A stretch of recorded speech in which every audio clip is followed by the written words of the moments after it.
So One Piece Chapter 1142 spoiler at ang title nga nito The Things I Fear. Sa cover page pinanata na nga talaga ni Yamato ng Raimi Haki si Husu. One hit delete nga ito habang sinasabi nga ni Yamato na ibalik raw nito ang espada at yung mga babaeng kinidnap niya. Nagsimula naman ang chapter sa Walrus Academy kung saan may isang napakalaking ahas ang nagpakita. Tinatawag nga raw itong Yunmongard kung saan hinabol nga nito ang mga batang giant. Makakain na nga sana ng ahas ang isa sa mga bata. Buti na nga lang at merong adult giant ang dumating at binanatan nga nito ng napakalaking hammer sa ulo ang ahas. At sabi nga ng giant sa ahas lumayo nga raw ito sa mga bata. Kasunod nga niyan sa napakagandang double pitch nagpakita nga si Sol sa taas ng isang sanga. Sabay binanatan niya nga ng napakalakas na haki punch ang ahas at talagang bagsak nga raw ito sa lupa. Ginamit nga ni Sol ang ataking Kimatsu Shiken at ang meaning nga nito sa kanji Demon Slaying Punch. At mula nga dyan talagang mangha-mangha ang mga batang giant dahil sa sinagip nga sila ng mga teacher nila. At mula nga dyan mga tol, ipinakilala na nga si Kiba ang current Walrus Academy principal. Dati nga siyang miyembro ng Giant Warrior Pirates, so nakama nga siya ni Brogue at Dory. Yung mukha nga raw ni Kiba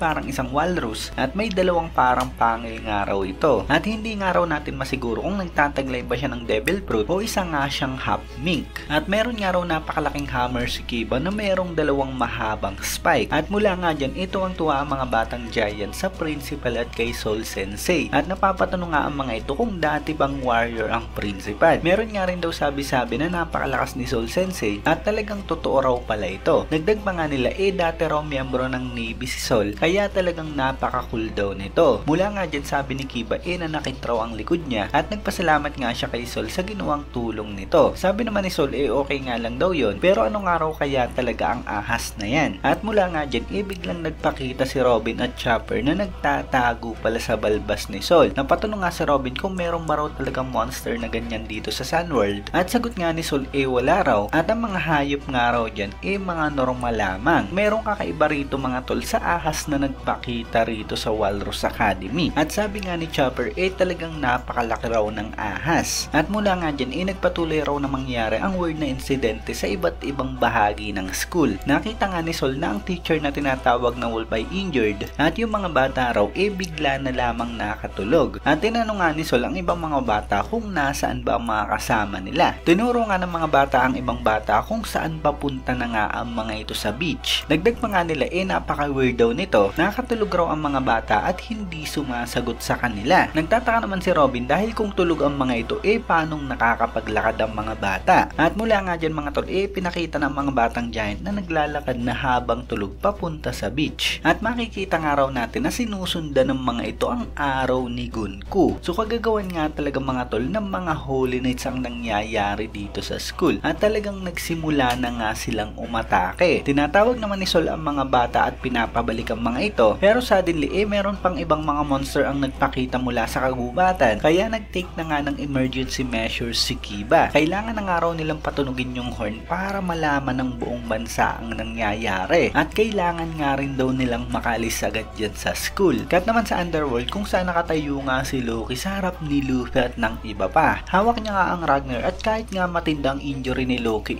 mukhang okay nga lang siya. At sabi niya nga dyan, tingin ba raw ng mga ito kayang pigilan ng kapangyarihan niya gamit lamang ang isang Kairoseki sa paa niya. Wala nga raw alam ang mga ito kaya kung gusto nilang protektahan ng Elbap pakawalan na nga raw agad siya. At ngayon nga raw ipapakita niya kung nagbablablam ba raw siya o hindi. At mula nga dyan napasigaw na lamang si Haru din kay Loki. Parang nagalit naman si Luffy. At sabi naman ni Sanji ano ba raw ang problema ng lalaking yan? Sabi naman ni Loki kailangan nga raw magmadali ng mga ito. Alam niya nga raw na may tatamaan siya at kakalat ang apoy. Alam nga raw ng mga ito at alam niya rin kung ano ang kahinaan ng Elbap at taglay niya nga raw ang kapangyarihan para wasakin ang buo ang Elbap. Sabi na nga lang ni Haru din tumigil daw si Loki. At mula nga dyan sa napaka-epic na double pitch binanata na nga talaga ni Loki ang Adam Tree gamit ang Ragnar. Parang baseball bat nga raw itong gamitin ni Loki at talagang biglang-bigla nga ang lahat sa ginawa ng prinsipe. Sa pagtama nga ng atake ni Loki sa puno biglang bagsakan din ang mga lightning mula sa kalangitan at dun nga mismo tumama ang mga kidlat sa spot kung saan binanatan nga mismo ni Loki ng Ragnar ang puno. May tumama nga rin mga lightning sa iba't ibang sanga ng Adam Tree at nagkaroon nga ng apoy ang mga sangang ito. At makikita nga raw natin sa village kung saan merong party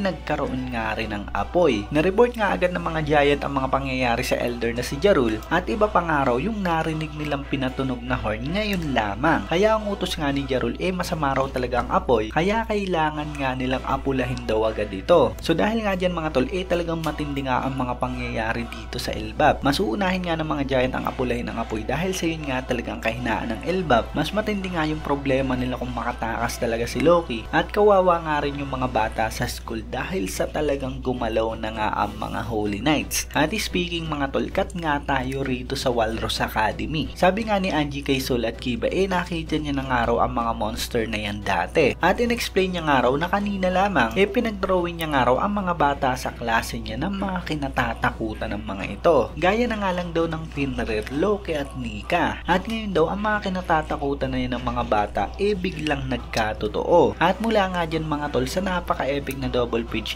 pinakitang napapalibutan na nga ng napakaraming mga giant monster ang school. At talagang pareho nga raw ito sa drawing ng mga bata. Ang mga monster nga raw talagang napakalalaki at iba't ibang mga itsura dahil sa drawing nga sila ng iba't ibang mga bata. Meron nga raw isang napakalaking dragon, meron nga rin daw isang osong may helmet, meron namang napakalaking ibon, merong nakakatakot na thundercloud, at meron ding isang multo. Meron nga rin daw isang napakalaking giant skeleton soldier, merong napakalaking wolf na Fenrir, merong nakakatakot na giant na si Loki, at meron ngang evil warrior na parehong pareho kay Nika. At ang Nika nga raw na ito katulad nung Nika na nakita natin sa Harley book. At mula nga dyan mga tol makikita natin si Gunko Summers at Killingham kung saan pinapanood na nga lang nila ang mga pangyayari mula sa malayo. At hindi nga raw natin makikita si Shamrock sa chapter na to. So baka bumalik na nga siya ng Marijua. Sabi nga ni Killingham okay na nga raw ang lahat. Pinuri naman ito ni Summers at sinabing maganda raw ang ginawa nito. At sabi nga ni Killingham ang time limit daw yung pagdating ng mga bata sa barko. At mababawi pa raw ba ang mga bata bago mangyari yon. Sabi naman ni Summers ang pagmamahal nga raw pananakit. At mula nga dyan tinanong nga nito si Gunko kung meron ba itong kinatatakutan. At ang sagot nga ni Gunko mga tol ay si Nika.